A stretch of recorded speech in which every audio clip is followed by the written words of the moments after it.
be showing you how to make tops, and what I'm making out of is hard maple. I got this at Acacia. It's 2 inches thick, unplaned.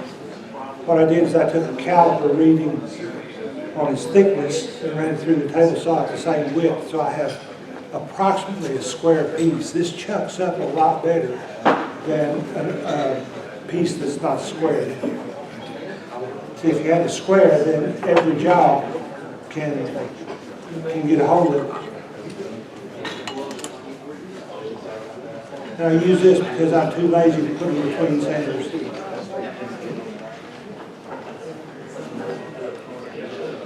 This is a Vicmont chuck. If you have a grizzly chuck, it's about this same size, and it's a copy of a Vicmont.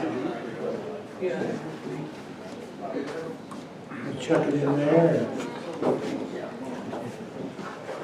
I cut them all square on the table saw, square 90 degrees across the end.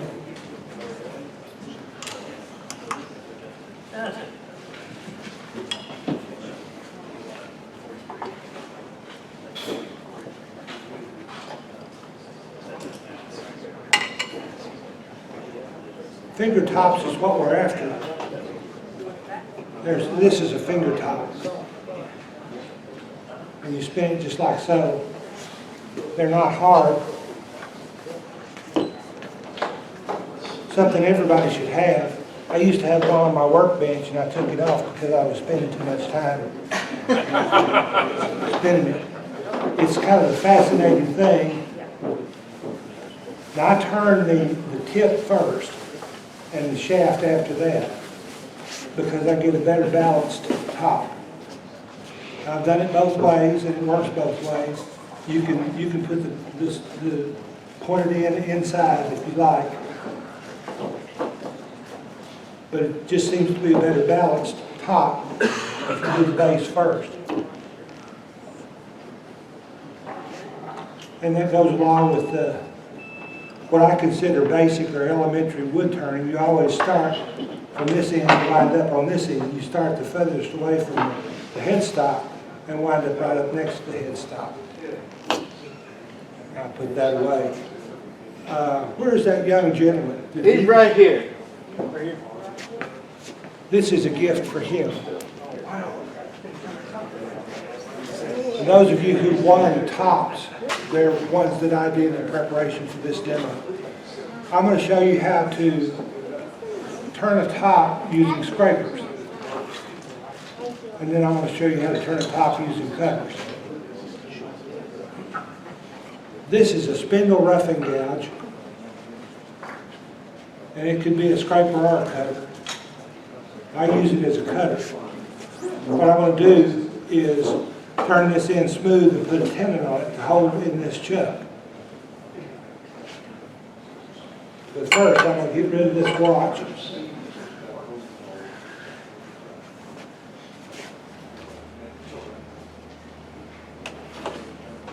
And put on some safety glasses. Because it is important.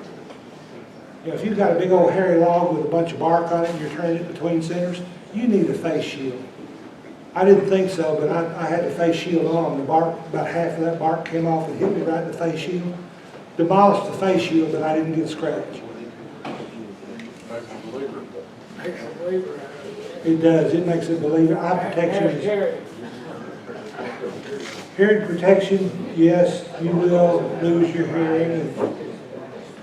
Dust protection, you will lose your breath if you're not careful.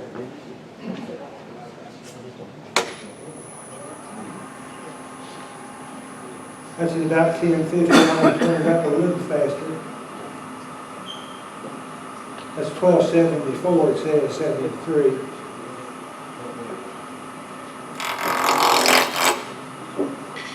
You want to adjust your tool rest where the cutting action takes place at the center of the wood. Now all you old timers know that. You want to have the cutting action at the center of the wood.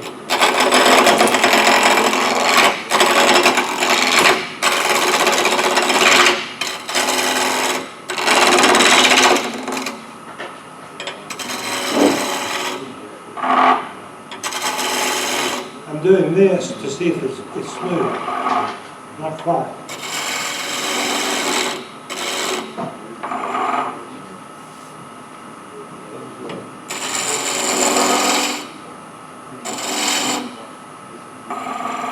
Yeah, that's what it sounds like when it's smooth.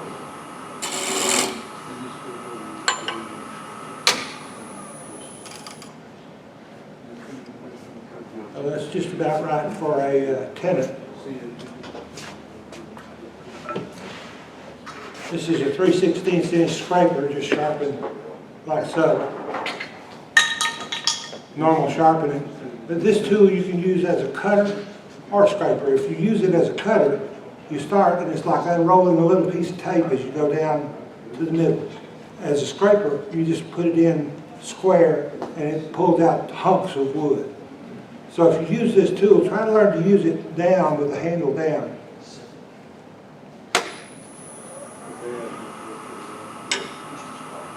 So here it is with the handle down.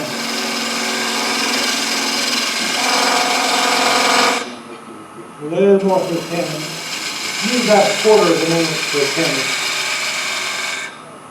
And I'll just put a little tenon on it right here with the scraper, or with the carding tool. Make sure the inside corner is clean.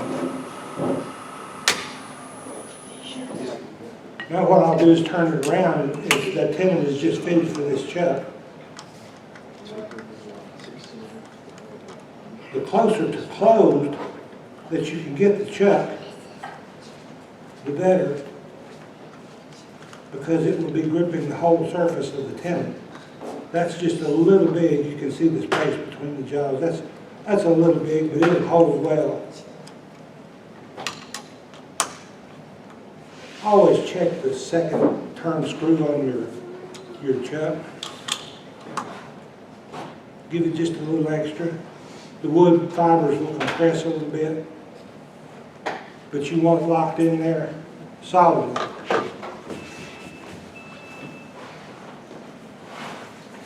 Now that I'm dusty and got chips all over me, I'll put on my turning smock. Better late than never. Well, better late than in underwear. Jim Bob laughed the loudest. We know who turns without a smock.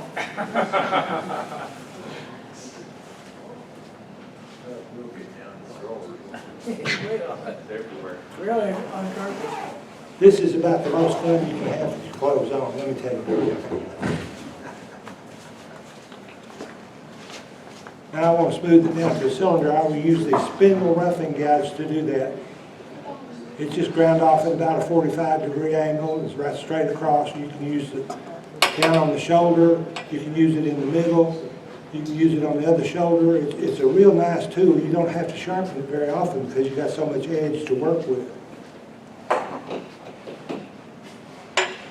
And again, I hold it at a downward angle.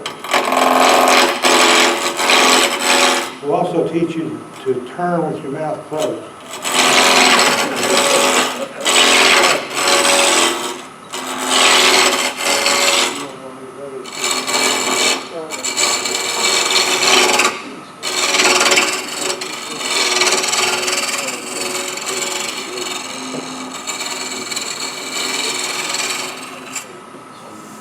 And we've still got some bumps and rough spots.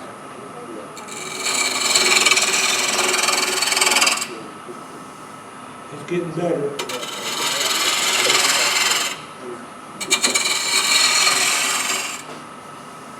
There it is, nice and smooth.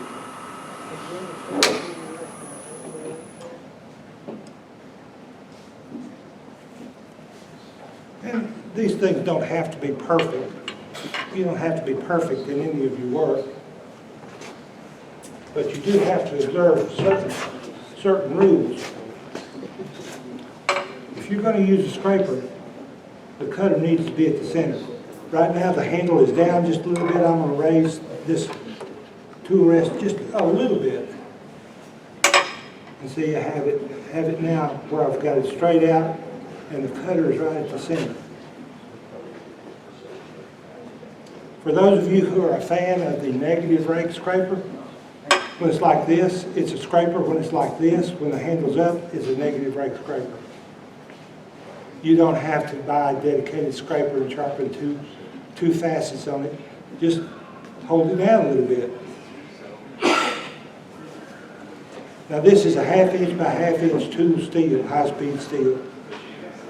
I don't know if anybody in the club owns one of these, but they are worth the money. This is a Sorby. Doesn't have a model number or anything, it just says, Could you make one out of key stock? you can if key stock is hard enough. You can make one out of key stock. The question is whether or not it's hard enough on the end. And you can harden just the end. It might be a little brittle, but anyway, we're going to use about the same speed. I'm just going to level up and start at the edge here.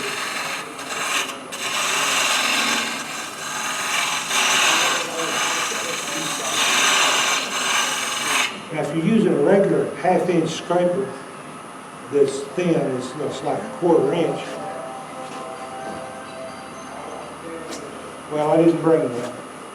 Anyway, this gets you around a lot of the rattles and the squeaks and squeals, and it's just a lot more stable tool to use. On my tops, I dedicate about a 1/2 to 5/8 of an inch for the point.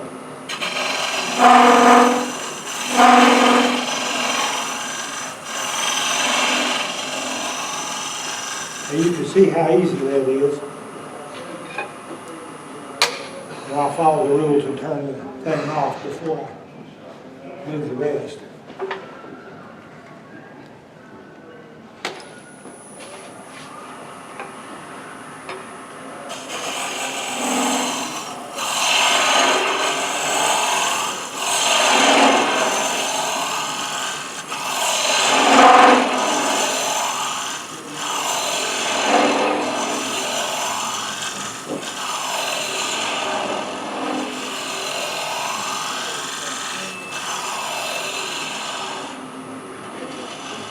Bear in mind when you're turning that the surface feet per minute is much higher here than it is down here.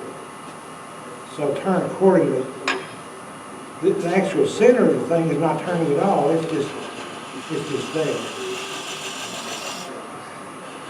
You don't have to have a needle sharp point. And if you use hard maple, like this is, you see it's not much of a chore to cut it.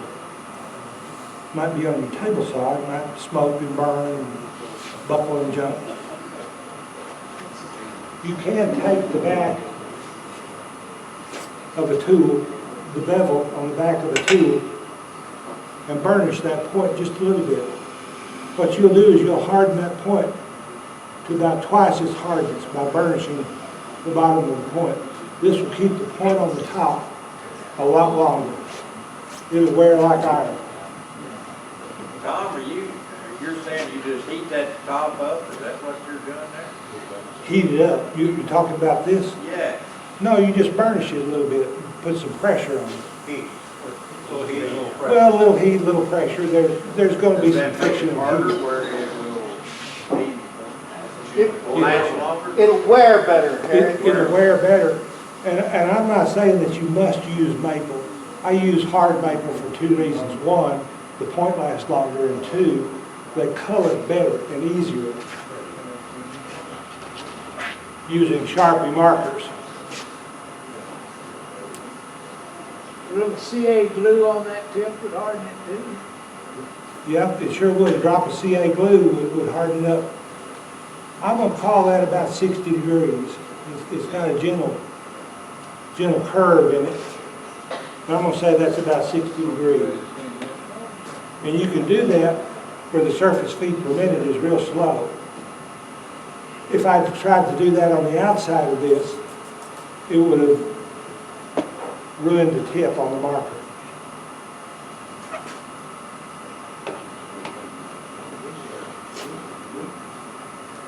Adjust that just a little bit.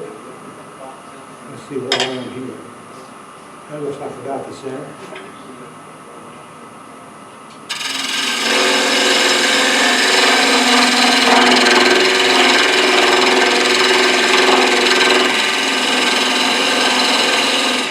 See, as a scraper, you don't get well-cut chips. You get stuff that looks like cornmeal. But it works. You just have to sand it a little more.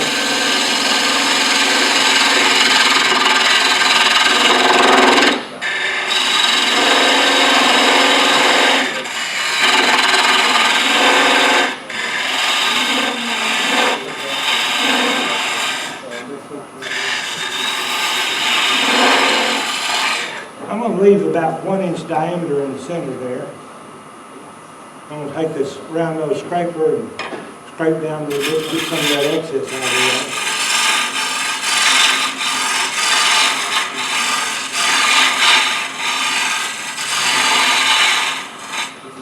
there. If you had a decorating tool like a spiralizer or anything, you would want to decorate the bottom before you take too much away on the back side.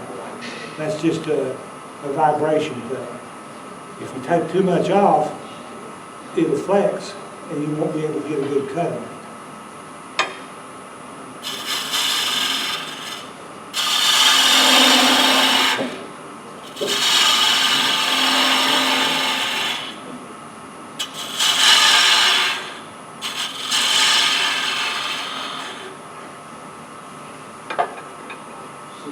Now, you don't have to have a lot of tools to do this. I use the side of the parting gouge. It's got a nice 90-degree angle on here. It will cut a little bit.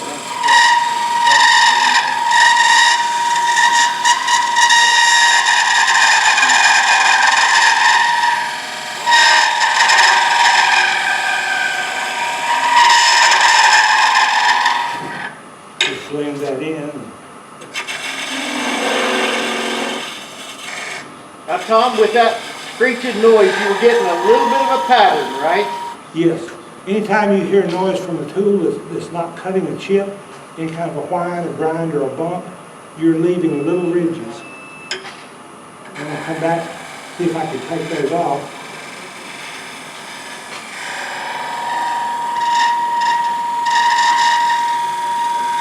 Yeah, I've left a bunch of tiny little ridges. I can't feel them until I get down about right here.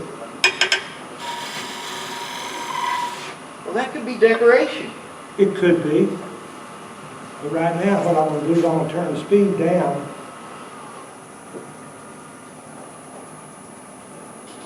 This is about 850. That's a little fast, but the low end of most people's lathe is about 850. This is 1/8 of a sheet of sandpaper. I'm going to fold it 3 times. Okay, there's 3 layers there with 2 folds. And this will get rid of all kinds of stuff. You know, tool rest out of the way. Thank you, Jim Bob, for your questions. It's very helpful. Now again, if you want to put spiralizer or decorating elf or whatever kind of decorating tool you have, this would be a good time to do it on the back side after you get it sanded. That was 120 grit. This is 180 grit.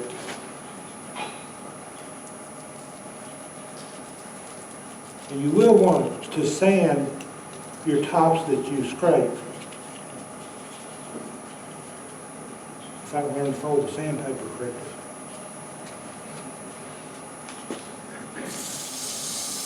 Scrape that a little bit. And do this a little bit.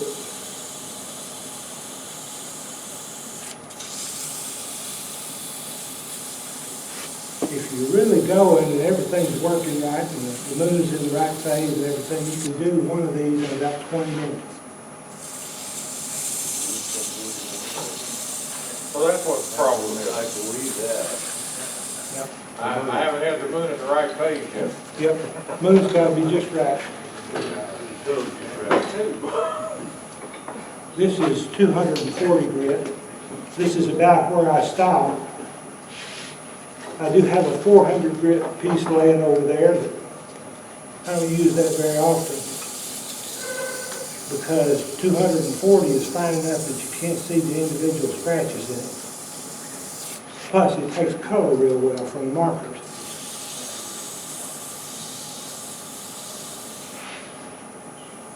And now that it's all sanded off, turn it off here.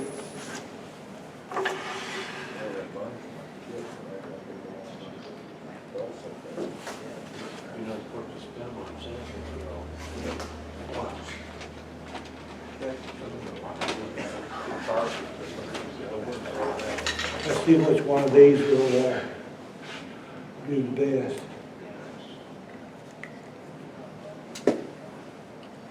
And I put these rings on by hand simply because if you touch them to the lathe and it's going faster than about 200 RPM, it will burnish off the tip of your marker and ruin it.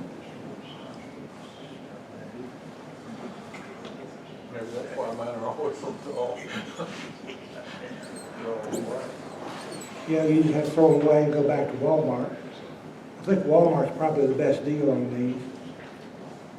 I don't remember exactly what we gave for this because I asked my wife to go pick them up. She could probably tell you.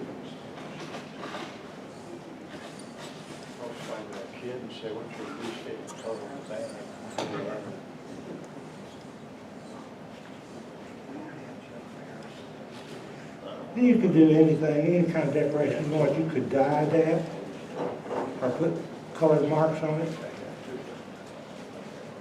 There's a little holiday there I'm trying to get. There we go. Get a contrast in color.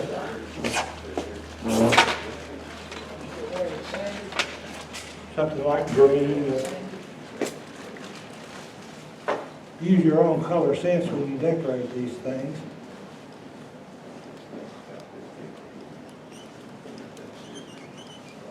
That looks like mint.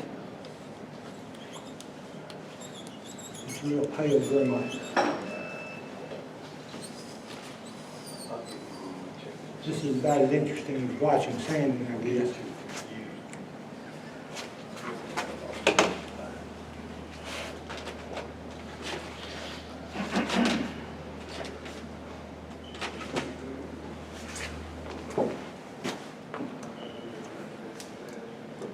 Got black, green, yellow, and red.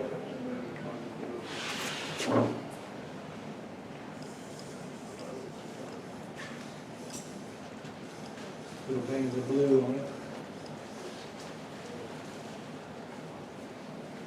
Or maybe you should put several veins of blue on it.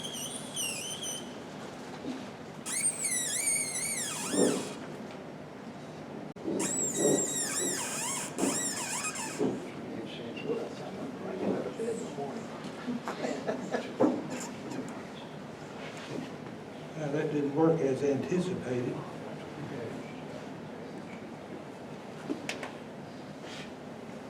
But you understand why I stopped the lathe on this larger part is to preserve the life of the markers.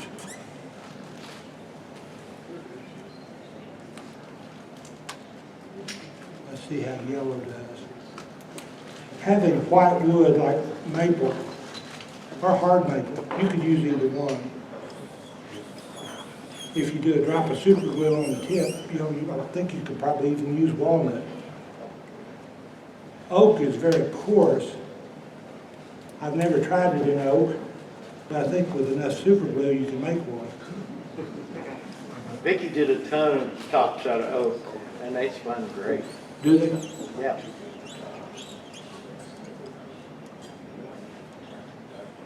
Well, I guess I'm hard-headed. I always ask for hard maple. That's got it mostly decorated. Now we can adjust the tool rest and start making the spinning handle. I'm going to turn the speed back up. There's 1200. That's about the second step on most people's lathe. 1200 is a good all-around turning speed.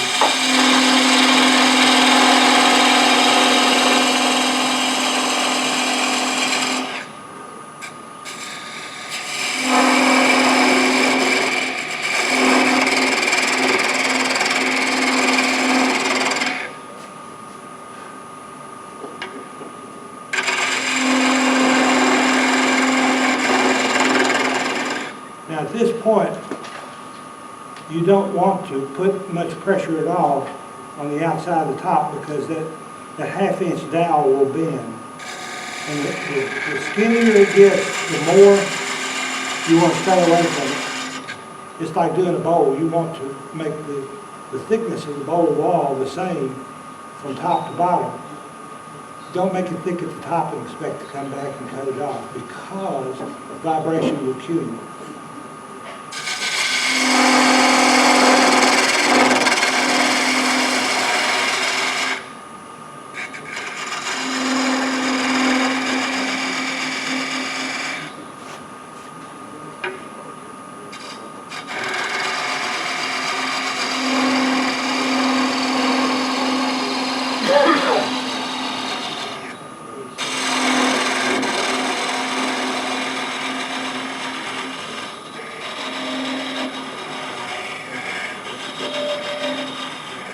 I generally try to make the top of the end that you grip the spin about 1/4 of an inch.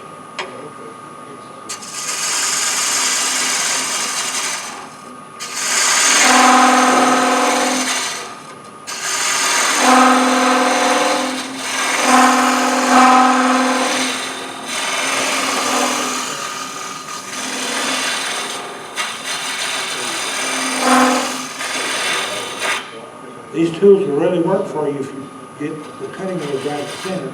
If you cut high, you're not cutting anything. If you cut low, you're cutting a negative rate, which generally leaves a little smoother finish. Doesn't cut as fast.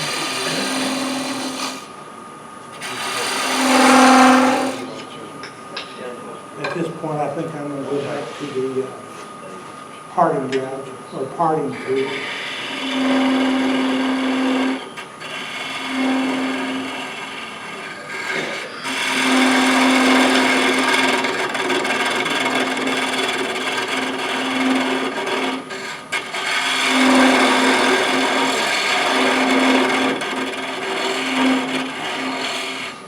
Hear all that jumping around, that's pulling chunks of wood out.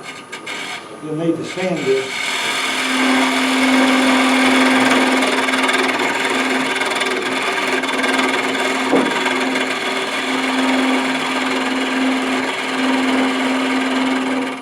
Versus cutting where you stop it and unroll a piece of tape.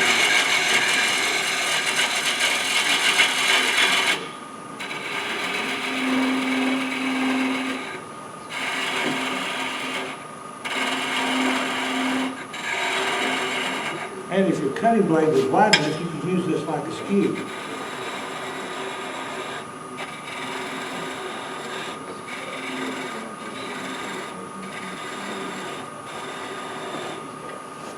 There you go, relatively smooth.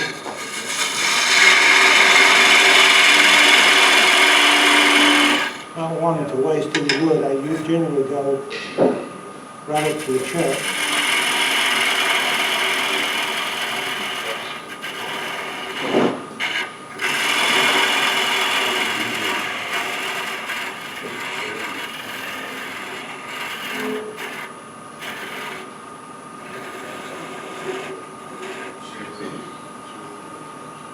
Something I do, and this is just, if you pick up the top, and you see it has like a little head on the top of it, I do that for all the tops that I make.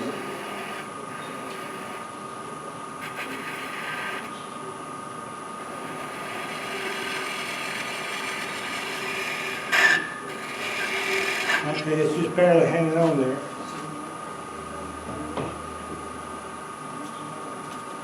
Take a little 180 grit sandpaper. Sand that a little bit.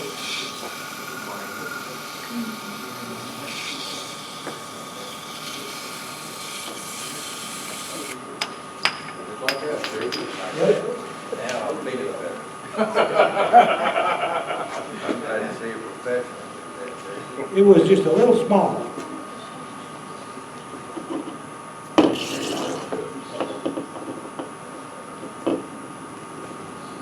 There you go.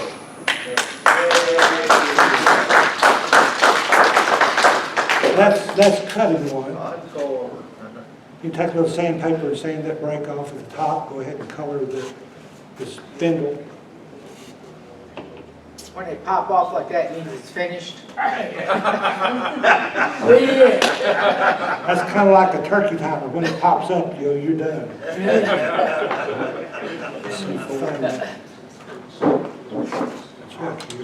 We're going to do the same thing. We're going to try to make a top using only cutting tools.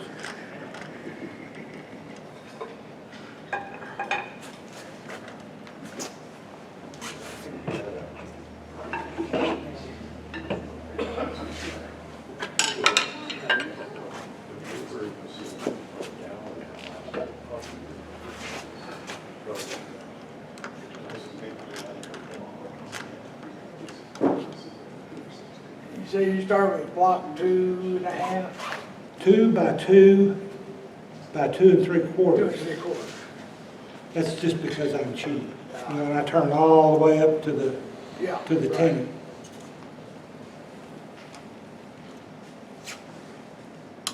You could make it 3 inches or 4. Okay, Tom, when you sell these at craft shows, what do you sell them for? Well, for the good ones that I color all the way around all the stem and everything and finish, I sell them for about $7 a piece. I told you we didn't sell them too cheap. Well, if you look at it, the wood costs you virtually nothing. You're looking at about 8 cubic inches of hard maple. That's way less than $1. And the markers, you know, they're gonna wear out eventually, but you can do a lot of tops if you do it, you can turn it by hand. 3 times 7 is 21. That's $21 an hour. That's not bad, figuring that you use $1 worth of maple and markers and sandpaper and so forth. You see, I haven't used up any of the sandpaper. All the sandpaper is still good.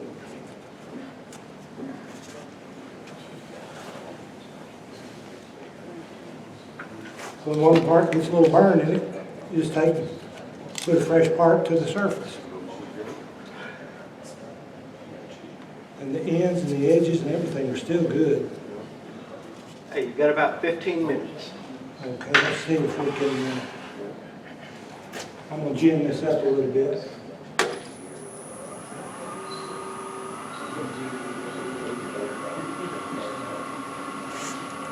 About 1469. Now I'm going to use the spindle roughing gouge.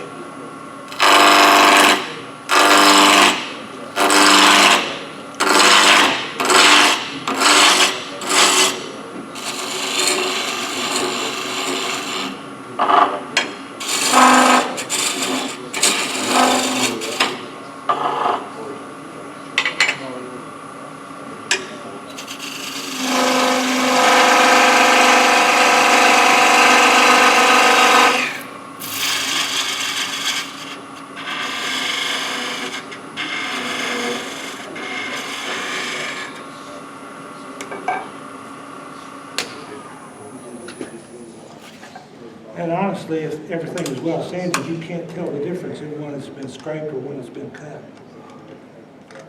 If you just use a little sandpaper and not cut the spindle top too small, you'll be all right. Get it in the chuck straight. Take the second turn there, that's good. Turn it back on. Get it down to the cylinder.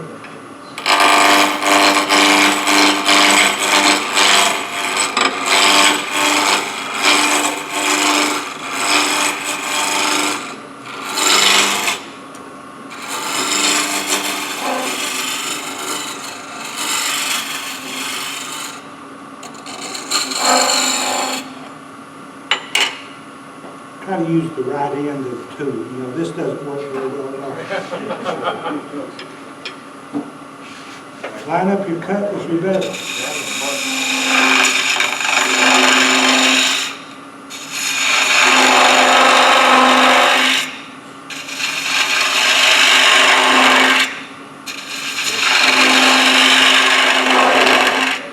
I'm really pushing it here because I want to get it done in 15 minutes.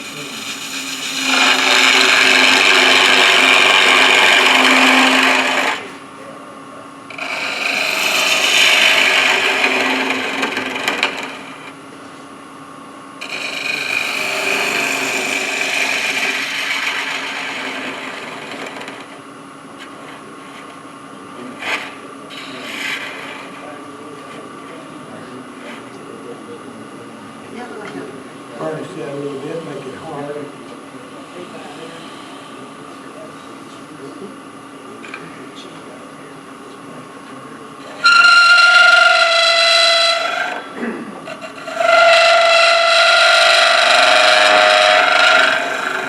Wow, that's a good one to leave for decoration. It is, got long spirals and little shatters in it. We could either leave that and color it, Yeah, shatter tool. or take it off with sandpaper. Anytime your tool makes a sound like that, you're not getting a smooth cut.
Slower sanding speed will give you a better job.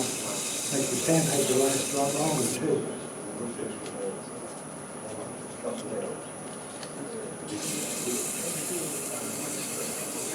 This is down to about 600.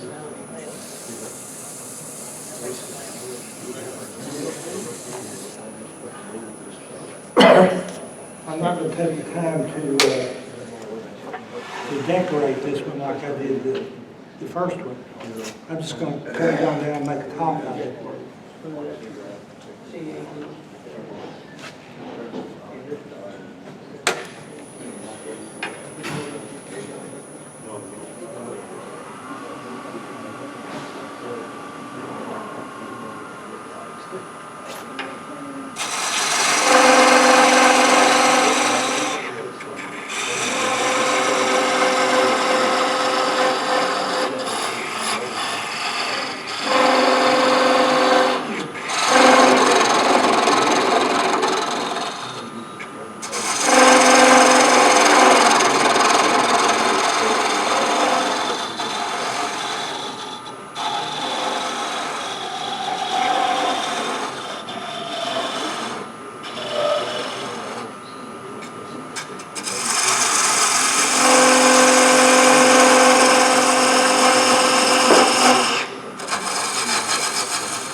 Since we've got it, we might as well use it.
There it goes out there somewhere. I got it.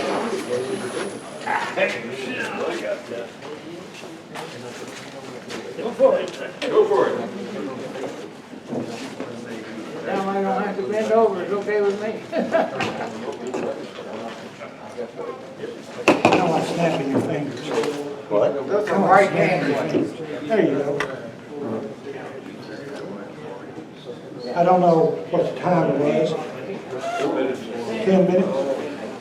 Yeah, if you could afford to spend 5 minutes decorating, you know, you could do that. Sand off the top a little and use the pans on it, it'll work out just There's fine. one up on the table. Got 2.5 minutes, And Tom. it's all taking all your tops.